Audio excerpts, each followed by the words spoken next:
جب مختار سقفی کو امام حسین رضی اللہ تعالیٰ عنہ کی شہادت کی خبر ملی تو پتھر پر اپنے سر کو مارنے لگا اور اس قدر زخمی ہوا کہ خون سے لہو لہان ہو کر بے ہوش ہو گیا۔ وہ اس وقت قید میں تھا۔ وہ اس وقت افسوس کرنے لگا کہ اپنی امام کی مدد کے لیے کربلا نہ پہنچ سکا۔ اس نے یہ قسم کھائی کہ جس دن بھی وہ قید سے رہا ہو کر باہر نکلے گا بحکم خدا تمام قاتلین حسین اور یزیدیوں کو اس طرح قتل کرے گا کہ لوگوں کو بخت نصر کا قتل یاد آ جائے گا۔ یہ شخص کون تھا؟ امام حسین سے اس کا کیا تعلق تھا؟ اور اس نے یزیدیوں کو کیوں قتل عام کیا تھا؟ اس ویڈیو میں ہم اس تاریخی شخصیت کا مکمل احوال جانیں گے۔ غم حسین میں ڈوبا یہ مجاہد مختار سقفی کے نام سے جانا جاتا ہے، جس نے امام حسین رضی اللہ تعالیٰ عنہ کے قاتلوں کو موت کے گھاٹ اتار کر مسلمانوں کے کلیجوں کو ٹھنڈک پہنچائی تھی۔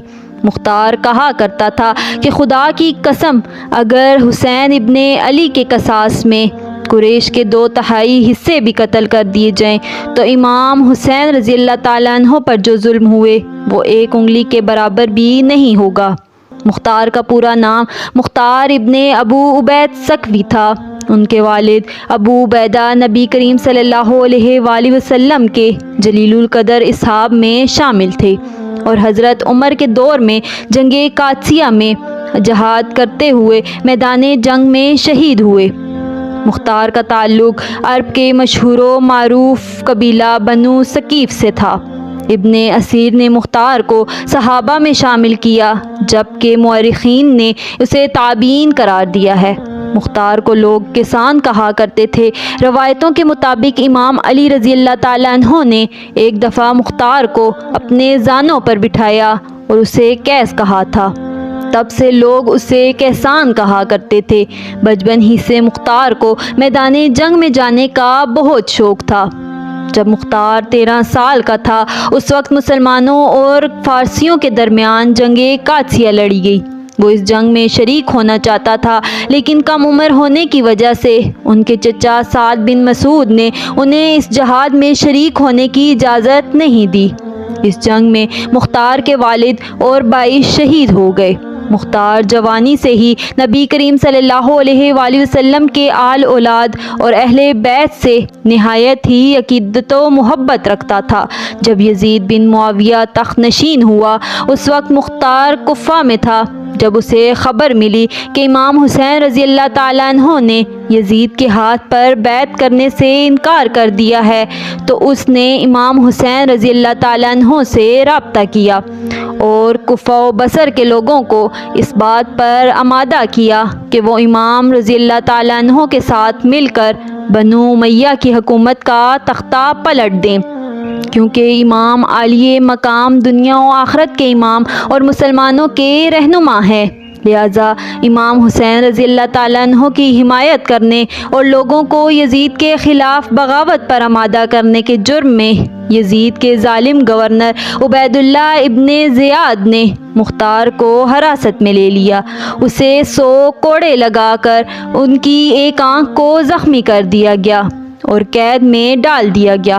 10 محرم سن 61 ہجری کو امام حسین رضی اللہ تعالیٰ عنہ اور آپ کے ساتھیوں کو میدان کربلا میں بے رحمی کے ساتھ شہید کر دیا گیا اور آپ کے سر کو کاٹ کر ابن زیاد کے دربار میں پیش کیا گیا۔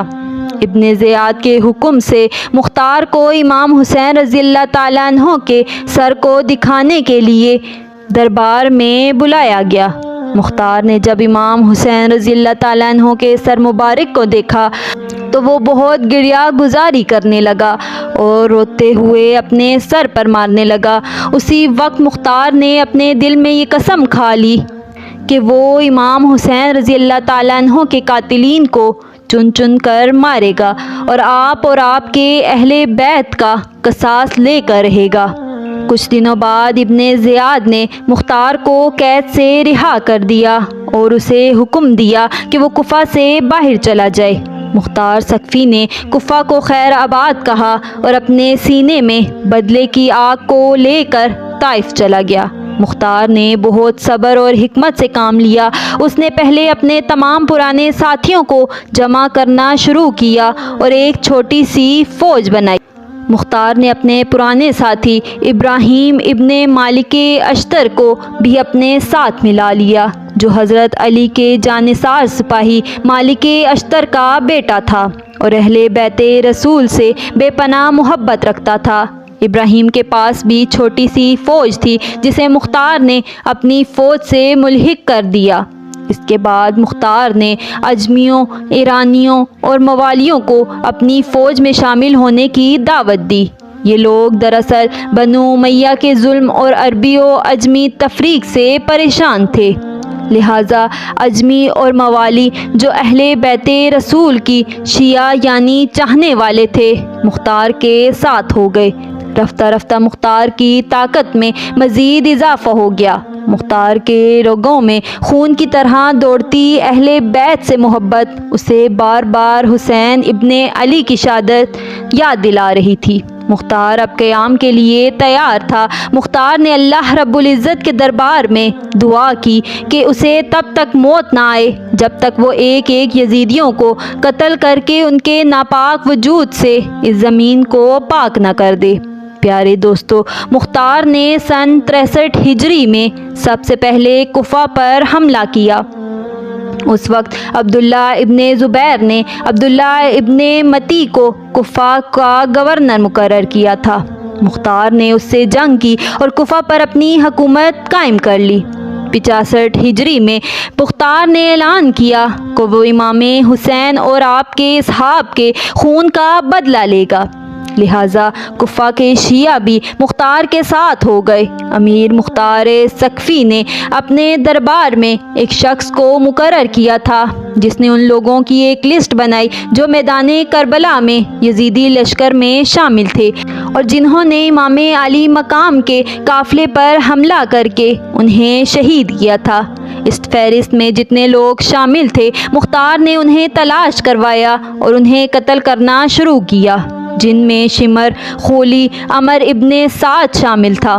کہتے ہیں کہ جب مختار ان قاتلین کو پکڑتا تو ان سے پوچھتا کہ کربلا کے میدان میں تم نے امام حسین پر کیسے کیسے ظلم کیے تھے۔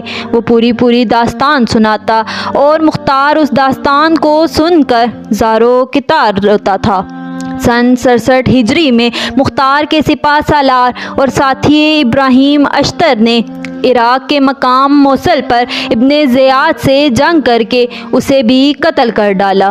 ابن زیاد وہی شخص تھا جس نے امام حسین رضی اللہ تعالیٰ عنہ کے کٹے ہوئے سر مبارک پر چھڑیاں مار کر بے حرمتی کی تھی، لہٰذا مختار نے ابن زیاد کے کٹے ہوئے سر کو کوفہ بھیجنے کا حکم دیا اور بالکل اسی مقام پر اس کے سر کو رکھا جہاں اس نے امام حسین رضی اللہ تعالیٰ عنہ کا سر رکھا تھا۔ ترمذی شریف کے روایت کے مطابق جب ابن زیاد کے سر کو کوفہ کی مسجد میں رکھا گیا تو ایک سانپ ظاہر ہوا اور اس کے ناک کے ایک نتھوں میں داخل ہو کر دوسرے سوراخ سے نکل گیا۔ اس طرح اس سانپ نے 3 دفعہ یہ عمل کیا اور وہاں سے چلا گیا۔ یہ عبرتناک منظر کو اہل کوفہ نے اپنی آنکھوں سے دیکھا تھا۔ اس کے بعد ابن زیاد اور عمر بن سعد کے سروں کو مختار نے امام حسین رضی اللہ تعالیٰ عنہ کے بیٹے امام سجاد رضی اللہ تعالیٰ عنہ کے پاس مدینہ بھیجا، جسے دیکھ کر آپ نے مختار کے حق میں دعا فرمائی۔ روایتوں کے مطابق مختار کے قیام کو امام سجاد کی اجازت اور حمایت حاصل تھی۔ سن 68 ہجری کے بعد مختار کی امارت کمزور پڑنے لگی اور ابن زبیر کے بھائی مصعب نے کوفہ پر حملہ کر کے مختار کے قلعے کا گھیراؤ کر لیا۔ اس آخری لمحے میں مختار نے غسل کیا، عطر لگائی اور نماز ادا کرنے کے بعد بارگاہ الہی میں شکر بجا لایا کہ اسے اللہ نے اتنی مہلت دے دی کہ اس نے تمام قاتلین حسین کو جہنم واصل کر دیا۔ اب اگر اسے شہید بھی کر دیا جائے تو وہ کوئی غم نہیں ہے۔ یہ کہہ کر وہ قلعہ سے باہر آیا اور مصعب کی فوج سے لڑتا ہوا شہید ہو گیا۔ تاریخ میں مختار کی شخصیت کو بنو امیہ اور ناصبیوں نے بہت بدنام کرنے کی کوشش کی، لیکن مختار آج بھی ہر محب حسین کے لیے ہیرو ہے، غم حسین سے زخمی دلوں کے لیے ٹھنڈک ہے۔